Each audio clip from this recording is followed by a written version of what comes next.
mayoritas keyakinan penduduk Pulau Jawa adalah Islam. Hal itu tak lepas dari sejarah penyebaran agama Islam yang telah terjadi sejak zaman kerajaan. Salah satu kerajaan Islam terbesar yang pernah berdiri di Pulau Jawa adalah Kerajaan Banten. Kerajaan Banten atau Kesultanan Banten berdiri di Tatar Pasundan, Provinsi Banten. Kerajaan Banten muncul sekitar tahun 1526, ketika Kerajaan Demak memperluas pengaruhnya ke pesisir barat Pulau Jawa.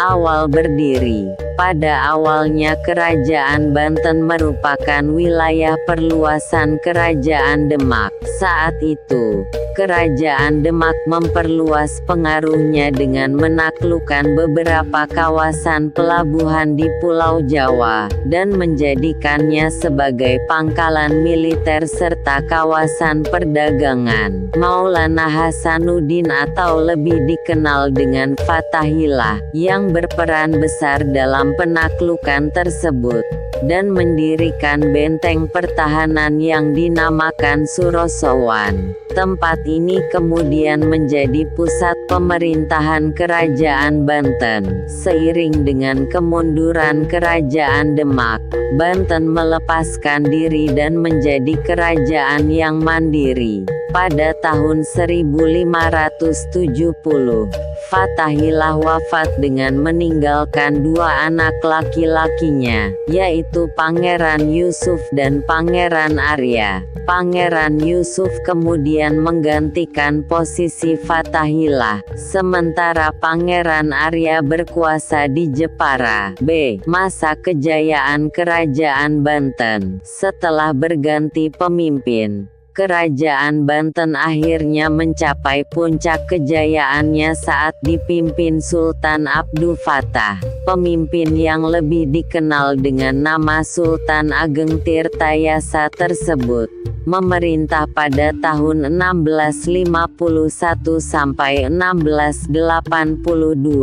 Pada masa pemerintahan Sultan Ageng Tirtayasa, Kerajaan Banten terus mengalami kemajuan. Letak Banten yang strategis membuat perkembangan dan kemajuan ekonomi di wilayah itu semakin cepat. Hasilnya, kehidupan masyarakat pun mengalami kemajuan. Di bidang politik, pemerintah kerajaan ini juga semakin kuat. Perluasan wilayah kekuasaan terus dilakukan meskipun ada sebagian masyarakat yang tidak mau memeluk agama Islam. Kelompok yang disebut dengan masyarakat Badui itu masih tetap ingin mempertahankan agama dan adat istiadat nenek moyang. Dalam bidang kebudayaan, Kerajaan Banten juga mengalami perkembangan, terutama seni bangunannya. Ada beberapa bangunan yang masih tersisa hingga saat ini seperti Masjid Agung Banten, bangunan keraton,